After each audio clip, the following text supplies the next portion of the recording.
Hello everyone सत श्री अकाल ਸਾਰਿਆਂ ਨੂੰ ਸਰਵ ਐਜੂਕੇਸ਼ਨ ਤੋਂ ਮੈਂ ਰੰਜਨਾ ਗੁप्ता ਤਾਂ ਆਪਾਂ ਡਿਸਕਸ ਕਰ ਰਹੇ ਹਾਂਗੇ business environment chapter class 12th ਦਾ। ਇਸ ਚੈਪਟਰ ਚੋਂ ਬਸ ਆਪਣੇ ਕੋਲ ਲਾਸਟ ਇੱਕ ਟੌਪਿਕ ਬਚਿਆ ਹੈਗਾ ਇਕਨੋਮਿਕ ਰਿਫਾਰਮਸ ਜਾਂ ਫਿਰ ਤੁਸੀਂ ਗਵਰਨਮੈਂਟ ਪॉलिसीज ਵੀ ਕਹਿ ਸਕਦੇ ਹੋਗੇ। ਬਾਕੀ ਸਾਰੇ ਟੌਪਿਕਸ ਆਪਾਂ ਡਿਸਕਸ ਕਰ ਚੁੱਕੇ ਹਾਂਗੇ, 4 ਲੈਕਚਰਸ ਬਣੇ ਹੈਗੇ ਇਸ ਚੈਪਟਰ ਦੇ ਬਾਕੀ ਟੌਪਿਕਸ ਤੇ ਚਾਰੋਂ ਦੇ ਚਾਰੋਂ ਲੈਕਚਰਸ ਤੁਹਾਨੂੰ ਬਿਜ਼ਨਸ +2 ਦੀ ਪਲੇਲਿਸਟ ਦੇ ਵਿੱਚ ਮਿਲ ਜਾਣਗੇ। ਜੇ ਤੁਸੀਂ ਹਜੇ ਤੱਕ ਨਹੀਂ ਚੈੱਕ ਕੀਤੇ ਤਾਂ ਤੁਸੀਂ ਉੱਥੋਂ ਲੈਕਚਰਸ ਦੇਖ ਸਕਦੇ ਹੋ। तो अज का लैक्चर शुरू कर देंगे। देखो अज का जो लैक्चर है वो होगा इकनॉमिक रिफॉर्म्स उत्ते। इकनॉमिक जो रिफॉर्म्स सीगे उन्होंने तो मतलब समझ देंगे। देखो 1991 तो पहला इंडिया की जो इकनॉमिक कंडीशन सीगी ना वो बहुत खराब सीगी। तो गवर्नमेंट ने इंडिया की इकनॉमिक कंडीशन को सुधारन लई उस टाइम ते काफ़ी पॉलिसीज नवीं बनाई, काफ़ी चीज़ां चेंजिस कीते। तो वो जिहड़े चेंजिस गवर्नमेंट ने उस टाइम ते कीते सी उन्हां नूं आपां की कह रहे हैं रिफॉर्म्स। रिफॉर्म्स का भी बेसिकली की मतलब हुंदा हैगा चेंजिस। तो आपां इत्थे की पढ़ना हैगा उन्हां चेंजिस बारे पढ़ना हैगा जिहड़े गवर्नमेंट ने 1991 च कीते सीगे। तो हुण देखो बहुत सारे चेंजिस कीते सीगे गवर्नमेंट ने उस टाइम ते इंडिया की इकनॉमिक कंडीशन नूं सुधारन लई, लेकिन उन्हां सारे चेंजिस दे विचों कुछ एक LPG का जो रिफॉर्म सीगा वो सारे नालों मेजर चेंज सीगा गवर्नमेंट का। LPG का की मतलब हैगा L मतलब लिबरलाइजेशन, P मतलब प्राइवेटाइजेशन एंड G मतलब ग्लोबलाइजेशन। 1991 तो जो इंडिया की इकनॉमिक कंडीशनस नूं सुधारन लई गवर्नमेंट चेंजिस करती आ रही हैगी, उन्हां चेंजिस दे विचों उन्हां रिफॉर्म्स दे विचों सब तो मेजर चेंज किहड़ा सीगा LPG रिफॉर्म्स दा। LPG का की मतलब हुंदा हैगा लिबरलाइजेशन, प्राइवेटाइजेशन ते ग्लोबलाइजेशन। तो हुण इन्हां नूं 1 बाय 1 करके समझ देंगे कि लिबरलाइजेशन की सीगी, प्राइवेटाइजेशन की सी ते ग्लोबलाइजेशन का मतलब की हैगा। तो सारे नालों पहला समझ देंगे लिबरलाइजेशन। देखो लिबरलाइजेशन दे विच की वर्ड आ रहेगा लिबरल। लिबरल का की मतलब हुंदा हैगा फ्रीडम देना, आज़ादी देना गा। तो लिबरलाइजेशन जो पॉलिसी सीगी गवर्नमेंट की उहदे विच गवर्नमेंट ने बिजनेसिस नूं की दित्ती सीगी, आज़ादी दित्ती सीगी, फ्रीडम दित्ती सीगी। कादे तो फ्रीडम दित्ती सीगी 1991 तो पहला जे इंडिया दे विच किसी ने कोई नवा बिजनेस शुरू करना हैगा तो उन्होंने वो बिजनेस शुरू करने लई बहुत सारिया परमिशनस लैनियां पैंदियां सी गवर्नमेंट तो, बहुत सारे लाइसेंसिस वगैरह बहुत सारिया रिस्ट्रिक्शन सीगियां जे तुसीं बिजनेस शुरू करना सीगा उहदे उत्ते। तो लिबरलाइजेशन की पॉलिसीज़ नाल गवर्नमेंट ने वो सारिया अननैसेसरी रिस्ट्रिक्शनस, वो सारिया अननैसेसरी लाइसेंस वाला प्रोसैस जो सीगा उन्होंने की कीता गा खत्म करता। जे तुसीं कोई बिजनेस शुरू करना हुंदा सीगा आपदे प्रोडक्ट्स के प्राइसिस तय करने लई भी तुहानूं गवर्नमेंट तो पुछना पैंदा सीगा। गुड्स नूं एक जगह तो दूजी जगह जे तुसीं लिजाना चाहते सीगे वो भी तुसीं गवर्नमेंट की परमिशन नाल नहीं लैके जा सकदे सीगे। तुहाडे बिजनेस का स्केल की होगा, स्मॉल, मीडियम, लार्ज, ये भी तुहानूं गवर्नमेंट तो पुछ के ही रखना पैंदा सीगा। ते किस तरह का बिजनेस तुसीं करदे हो ये सारियां परमिशनस बहुत सारे झंझट सीगे जिहड़े कि तुहानूं गवर्नमेंट दी रिस्ट्रिक्शन सीगियां जिहड़े कि तुहानूं फॉलो करनियां पैंदियां सी। तां इन्ने सारे रिस्ट्रिक्शनस, इन्नियां सारियां पॉलिसीज़, इन्ने सारे लाइसेंसिस वगैरह होने करके लोग की करते सीगे बिजनेस ही नहीं शुरू करते सी। कहते सीगे इन्हां झंझटां च कौन पऊगा, इन्ने सारे प्रोसीजर्स कौन फॉलो करूगा। तो 1991 के LPG रिफॉर्म के सारे नालों पहला तो गवर्नमेंट ने यह चीज़ की सौखी करती कि लोग नवा बिजनेस शुरू कर सकन। उन्होंने की देती फ्रीडम देती। कादे च फ्रीडम देती कि फालतू दी जो रिस्ट्रिक्शन सीगियां वो खत्म करती, फालतू के जो लाइसेंसिस सीगे वो खत्म करते। कुछ गिनवे चुनवे बिजनेस जिन्हां दे विच लाइसेंस मैंडेटरी है लैणेगे उन्हां दे विच गवर्नमेंट ने लाइसेंसिंग का प्रोसैस रखा, लेकिन बाकी सारिया चीज़ों चो लाइसेंस का खत्म करता। तुसीं आपदे प्रोडक्ट्स के प्राइस आपे तय कर सकते होंगे, गुड्स नूं एक जगह तो दूजी जगह ते ईजिली लैके जा सकते होंगे, आपदे बिजनेस का स्केल तुसीं हुण आपे चूज कर सकदे सीगे। तो इस तरह लिबरलाइजेशन दे विच गवर्नमेंट ने तुहानूं काफ़ी सारी की दित्ती सीगी लिबरलाइजेशन यानी कि फ्रीडम देती सीगी। Liberalisation is the process of relaxation of trade rules and regulations of a country by the government which paves the way of economic growth and development. की कह रहे हैं कि लिबरलाइजेशन की है एक प्रोसैस है, कादा प्रोसैस हैगा trade rules and regulations of a country by the government. जेड़े गवर्नमेंट कंट्री दी गवर्नमेंट ने ट्रेड यानी कि व्यापार के प्रति रूल्स एंड रेगूलेशंस बनाए हुए सीगे, उन्हां रूल्स एंड रेगूलेशंस प्रति की सीगी रिलैक्सेशन। ये जिहड़े रूल्स एंड रेगूलेशन सीगे ये की करते सीगे paves the way of economic growth. Paves the way of economic growth मतलब कि जे इकनॉमिक ग्रोथ एंड डेवलपमेंट दे विच की सीगे रुकावट। तो इस प्रोसैस नाल लिबरलाइजेशन की प्रोसैस नाल गवर्नमेंट ने फालतू के रूल्स एंड रेगूलेशनस नूं खत्म करके जो इकनॉमिक ग्रोथ एंड डेवलपमेंट दे विच रुकावट सीगी उन्हों भी की करता, खत्म करता। लिबरलाइजेशन का मतलब समझ आ गया। हुण आ जाओ नैक्सट प्राइवेटाइजेशन। प्राइवेटाइजेशन का की मतलब हैगा, प्राइवेटाइजेशन दे विच बेसिकली गवर्नमेंट ने की कीता सीगा, पब्लिक सैक्टर एंटरप्राइजेस नूं कन्वर्ट करता सीगा प्राइवेट सैक्टर्स दे विच। पहला बहुत सारे अंडरटेकिंग्स, बहुत सारे एंटरप्राइजेज इहो जिहियां सीगियां जिन्हां दे विच सिर्फ पब्लिक सैक्टर ही काम कर सकदा सीगा, यानी कि गवर्नमेंट। बट LPG के रिफॉर्म तो बाद गवर्नमेंट ने वो चीज़ खत्म करके की कीता गा, बहुत सारी पब्लिक अंडरटेकिंग्स नूं प्राइवेट अंडरटेकिंग्स दे विच खत्म करता ते पब्लिक सैक्टर दे विचों अपनी इन्वेस्टमेंट की कर ली, वापस ले ली। तब बहुत सारे पब्लिक एंटरप्राइजेस तो गवर्नमेंट ने डिसइन्वेस्टमेंट करके उन्होंने प्राइवेट सैक्टर्स दे विच कन्वर्ट करता। होली प्राइवेट सैक्टर दे विच कन्वर्ट करना भी प्राइवेटाइजेशन है। जे तुसी किसी पब्लिक सैक्टर नूं पार्शियली प्राइवेट सैक्टर दे विच कन्वर्ट कर रहे होगे तां भी ओह किहदे विच आ जाऊगा, प्राइवेटाइजेशन दे विच आ जाऊगा। Privatisation is the process of transferring an enterprise और industry from public sector to the private sector. जो तुसी पब्लिक सैक्टर तो प्राइवेट सैक्टर दे विच ट्रांसफर कर रहे होंगे एंटरप्राइजेस नूं, उहनूं की कहेगा, प्राइवेटाइजेशन। ये क्यों कीता सीगा गवर्नमेंट ने? क्योंकि जो प्राइवेट पब्लिक सैक्टर सीगे ओह की सीगे लॉस च जा रहे सीगे, क्योंकि उन्होंने गवर्नमेंट वालों बजटरी सपोर्ट मिल जाता सीगा तो वो ज़्यादा मेहनत नहीं करते सीगे आपदी अंडरटेकिंग्स नूं प्रॉफिट दे विच लैके जाण लई। तो प्राइवेटाइजेशन करके गवर्नमेंट ने की कीता, उन्हां अंडरटेकिंग्स नूं प्राइवेट इंडिविजुअल्स नूं देता ताकि वो अपना प्रॉफिट एंड लॉस खुद ब खुद देखण। तो जो बजटरी सपोर्ट पहला पब्लिक सैक्टर नूं गवर्नमेंट वालों मिलता सीगा, प्राइवेटाइजेशन करन नाल वो बजटरी सपोर्ट भी पब्लिक सैक्टर नूं गवर्नमेंट ने देना बंद करता ते पब्लिक सैक्टर नूं कहा कि तुसीं हुण आपे आपदे लॉसिस नूं कवर करो। तो ये सी प्राइवेटाइजेशन, पब्लिक सैक्टर्स नूं प्राइवेट एंटरप्राइजेस दे विच कन्वर्ट करना। नैक्सट आ जांदा है ग्लोबलाइजेशन। ग्लोबलाइजेशन दे विच बेसिकली इंडिया दी इकॉनमी नूं रैसट ऑफ वर्ल्ड नाल जोड़न दा काम कीता सीगा। Basically import export, free flow of goods from our country to rest of the world, ये चीज़ां कीतियां सीगियां ग्लोबलाइजेशन दे विच। पहला रिस्ट्रिक्शन सीगियां कि बाहरलियां कंपनियां अपने देश जाके काम नहीं कर सकदियां सीगियां, आप बाहर जाके काम नहीं कर सकदियां इदां दियां। बट ग्लोबलाइजेशन करके गवर्नमेंट ने अपनी इकॉनमी नूं रैसट ऑफ वर्ल्ड नाल जोड़ के की कीते सीगे, फ्री फ्लो ऑफ गुड्स करता सी, free flow of capital, free flow of goods from our country to rest of the world, ते उस कंट्री तो अपनी कंट्री दे विच। तो globalisation refers to integrating the economy with the rest of the world. Indian economy नूं rest of world नाल जोड़ना की हैगा ग्लोबलाइजेशन।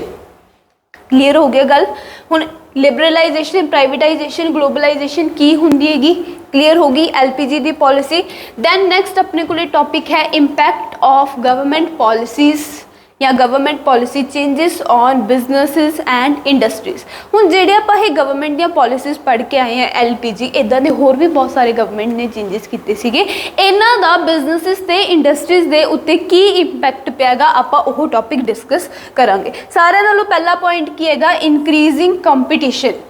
हुण देखो लिबरलाइजेशन करके गवर्नमेंट ने की कीता सीगा, आज़ादी देती कि कोई भी बिजनेस शुरू कर सकता बंदा, कोई रिस्ट्रिक्शनस नहीं हैगियां तुहानूं बिजनेस करन लई। जदों इदां गवर्नमेंट ने आज़ादी दी तो उस टाइम ते बहुत सारे नवे बिजनेसिस की होए शुरू होए। दैन प्राइवेटाइजेशन करके प्राइवेट इंडिविजुअल्स नूं देतियां अंडरटेकिंग्स बहुत सारियां, तो प्राइवेट इंडिविजुअल्स ने भी नवे काम शुरू किए। ग्लोबलाइजेशन करन नाल की होएगा, आपां अपनी इकॉनमी रेस्ट ऑफ वर्ल्ड नाल जोड़ी, तो बाकी जो कंट्रीज दियां कंपनीज सीगियां उन्होंने भी इंडिया दे विच आके अपने ऑर्गेनाइजेशन, अपने बिजनेसिस की किते स्टार्ट किते। तो जदों इन्ने सारे नवे बिजनेसिस शुरू होए तो उस टाइम ते की होएगा, मार्केट दे विच कॉम्पीटिशन बहुत ज़्यादा इंक्रीज हो गया। क्लीयर हो गया फर्स्ट पॉइंट कि बहुत सारे नवे बिजनेसिस शुरू होने नाल मार्केट दे विच कंपीटिशन भी इंक्रीज हो गया। जे कोई कल्ला बंदा हैगा तो उहदे नाल कोई कंपीटिशन नहीं हैगा। जे 4-5 बिजनेसिस सेम तरह के होंगे फिर ही अपना कंपीटिशन राइज होगा। तो जदों आह सारी पॉलिसीज होईयां, नवे बिजनेसिस इस्टैबलिश हो गए, तो उहदे नाल मार्केट दे विच कंपीटिशन भी बढ़ गया। दैन की आ जांदा पॉइंट मोर डिमांडिंग कस्टमर्स। हुण जो कंपीटिशन इंक्रीज हो गया, इन्ने सारे नवे बिजनेसिस खुले, होर बाहरों भी इंडस्ट्रीज आई आएंगी अपने देश के तो उहदे नाल की होएगा, कस्टमर्स नूं की होया चॉइस बहुत ज़्यादा मिलन लग गई। कस्टमर का जो चॉइस सीगा एरिया सीगा वाइडर वो बहुत ज़्यादा हो गया। चॉइस ज़्यादा मिलन करके कस्टमर की हो गए डिमांडिंग, कंपीटीशन इनक्रीज होया, ਉਹਦੇ ਨਾਲ ਕੀ ਹੋਇਆ कस्टमर्स ਨੂੰ चॉइस बहुत ज़्यादा मिलन लग गई, चॉइस बहुत ज़्यादा होने करके कस्टमर की हो गया डिमांडिंग हो गया। दैन थर्ड पॉइंट क्या आ जाता है रैपिडली चेंजिंग टैक्नोलॉजिकल इन्वायरमेंट। बाहरली कंट्रीज जो टैक्नोलॉजी यूज़ करती सी ग्लोबलाइजेशन करने नाल वो टैक्नोलॉजी अपने देश दे विच भी आई, तो ਉਹਦੇ ਨਾਲ अपने देश दे विच जो टैक्नोलॉजिकल इन्वायरमेंट दे विच सीगा ਉਹਦੇ विच की सीगा एक रैपिड चेंज आया। टैक्नोलॉजिकल इन्वायरमेंट उस टाइम ते रैपिडली चेंज होया सी। फोर्थ पॉइंट आ जाता है नैसेसिटी फॉर चेंज। गवर्नमेंट ने 1991 ਦੇ ਵਿੱਚ बहुत सारिया पॉलिसीज़ चेंज कीतियां सीगियां जिहदे करके सारे बिजनेसिस इफेक्ट होए सीगे। जे सारे बिजनेसिस उन्हां पॉलिसीज़ के अकॉर्डिंग अपने आप नूं चेंज नहीं करते सीगे तो वो इस कंपीटिटिव मार्केट दे विच सर्वाइव नहीं कर पाएंगे। तो इसलिए ये हर एक बिजनेस लिए की हो गया सी नैसेसरी हो गया सीगा कि वो पॉलिसीज़ के अकॉर्डिंग अपने बिजनेस नूं भी चेंज करन। Next point need for developing human resources. Technological environment rapidly change होया तो ਉਹਦੇ ਨਾਲ ਕੀ ਹੋਇਆਗਾ ਆਪਾਂ ਨੂੰ ट्रेंड ते डेवलप्ड ह्यूमन रिसोर्स यानी कि ट्रेंड ते डेवलप्ड इंप्लॉयज़ की लोड़ पैन लगी जो कि उस टैक्नोलॉजी नाल काम कर सकन। तो उस टाइम ते जो डेवलप्ड ह्यूमन रिसोर्सिस सीगे यानी कि पढ़े लिखे इंप्लॉय सीगे उन्हां दी नीड भी ज़्यादा इनक्रीज हो गई सी। फिर आ जाते 6th पॉइंट मार्केट ओरीएंटेशन। इत्थे एक पॉइंट समझो, पहलां दी जो मार्केट सीगी ना वो हुंदी सीगी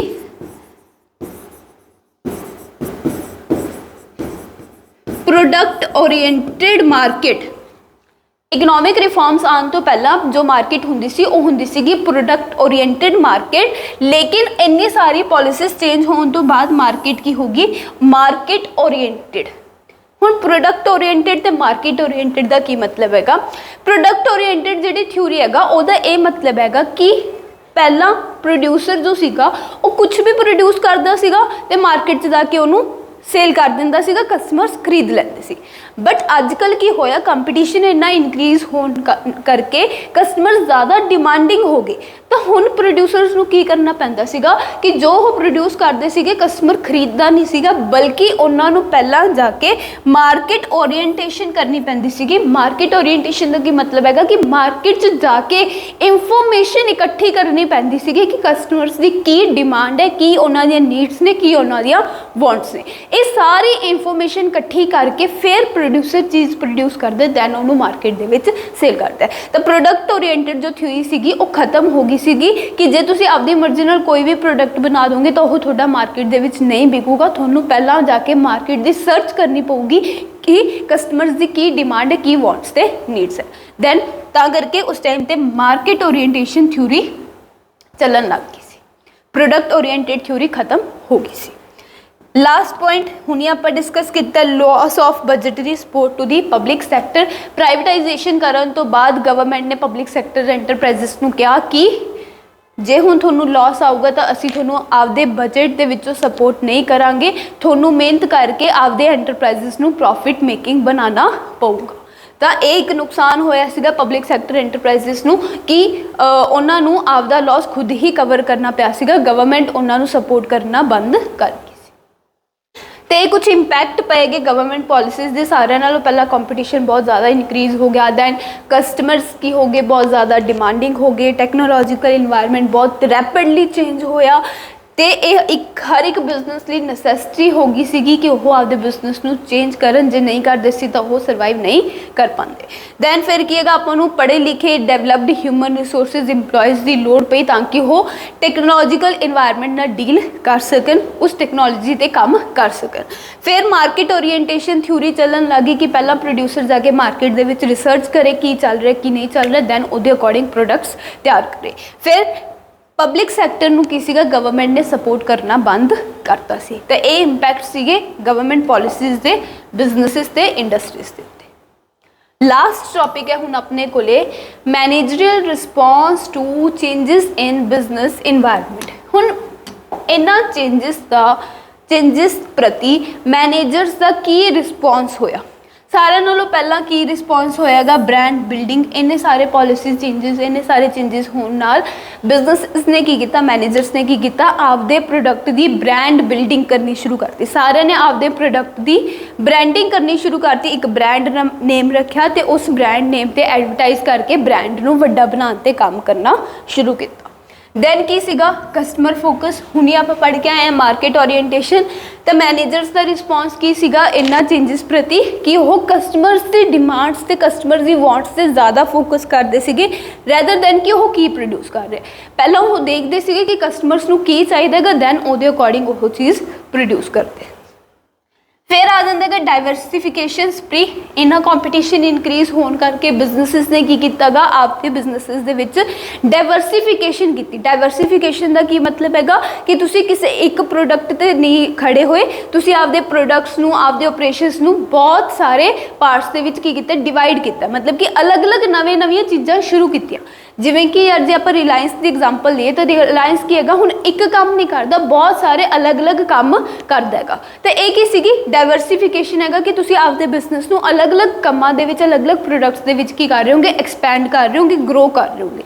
तो इन्ने सारे चेंजेस आने नाल मैनेजर्स का की रिस्पॉन्स रहा कि उन्होंने आपदे बिजनेस नूं सिर्फ एक प्रोडक्ट तक सीमित नहीं रखा, बल्कि आपदे बिजनेस दे विच की लैके आंदी डाइवर्सिफिकेशन, अलग अलग ऑपरेशंस शुरू किए, अलग अलग प्रोडक्ट्स बनाने शुरू किए।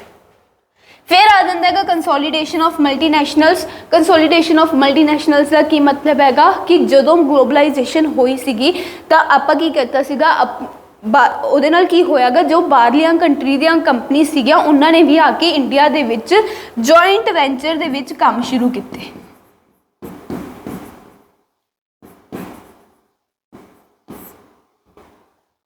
जॉइंट वेंचर नाल काम शुरू करने का की मतलब है कि बाहरली कंट्रीज़ की कंपनीज़ ने आके इंडियन कंपनीज़ नाल कोलैबोरेट करके काम शुरू किया। जिवें कि जे तुसीं सुनिया होवे मारुति सुजुकी,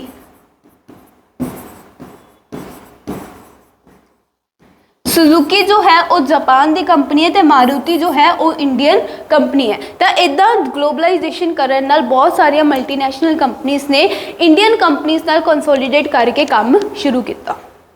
फिर आ जाता है शार्पली इंप्रूवड कंपनसेशन लैवल्स। देखो आप पीछे पॉइंट पढ़ेगा need for developed human resources कि इन्ने सारे चेंजेस होने नाल की होएगा, आपां नूं पढ़े लिखे इंप्लॉयज़ की जरूरत पैन लगी। तो जो आपां नूं डेवलप्ड स्किल्ड लेबर की लोड़ पैन लगी तो उहदे नाल की होएगा, मैनेजर्स ने की किया, उन्होंने कंपनसेशन लैवल्स भी की किए गए, इंप्रूव किए। बेसिकली जो भी तुसी इंप्लॉय नूं पे करना है उहदे वास्ते नवे नवे इंसेंटिव्स, सैलरी प्लस एक्सट्रा पे, अलाउंसिस, पर्क्स वगैरह इदां दी चीज़ां भी ऐड कीतियां ताकि तुहाडे इंप्लॉयज़ वधिया तरीके नाल काम करते रहन। दैन टैक्नोलॉजी बहुत चेंज हो गई सी तो सारा ने की किया लेटेस्ट टैक्नोलॉजी अडॉप्ट की, तो मैनेजर्स ने यूज़ ऑफ लेटेस्ट टैक्नोलॉजी भी किया। तो ये कुछ मैनेजर रिस्पॉन्स सीगे बिजनेस इन्वायरमेंट प्रति। सब तो पहला सारा ने ब्रांड बिल्डिंग ते ध्यान दिता, दूसरा कस्टमर्स वाल फोकस ज़्यादा वध गया सी, आपदे बिजनेस नूं इक्को ही लाइन दे विच या इक्को ही प्रोडक्ट दे विच सीमित ना रख के बल्कि अलग अलग काम शुरू किए। फिर आ जाता है कि जॉइंट वेंचर्स बहुत ओपन होए नवें कि उन्होंने बाहरलिया मल्टीनैशनल कंपनीज़ नाल कोलैबोरेट करके काम शुरू किया। फिर नैक्सट की है जो इंप्लॉय सीगे उन्हों की कंपनसेशन, उन्होंने पे दे विच भी काफ़ी सारिया इंप्रूवमेंट्स हुई। लास्ट पॉइंट की है सारे ने लेटेस्ट टैक्नोलॉजी का यूज़ करना शुरू कर दिया। तो ये अपना लास्ट टॉपिक सीगा इस चैप्टर का, economic reforms, impact of economic government policies on business and industries ते मैनेजरियल रिस्पॉन्स। होप थोनू सारिਆਂ ਨੂੰ ਇਹ चैप्टर कंप्लीटली समझ आ गया होगा। जे कोई भी डाउट होवे, कोई भी क्वेरी होवे, कमेंट सैक्शन दे विच या फिर डिस्क्रिप्शन दे विच जो मैंशनड अकाउंट ने उन्हां दे थ्रू तुसी अपनी क्वेरी पूछ सकदे होगे। आपां सारी क्वेरीज डिस्कस करांगे। Thank you so much, have a good day.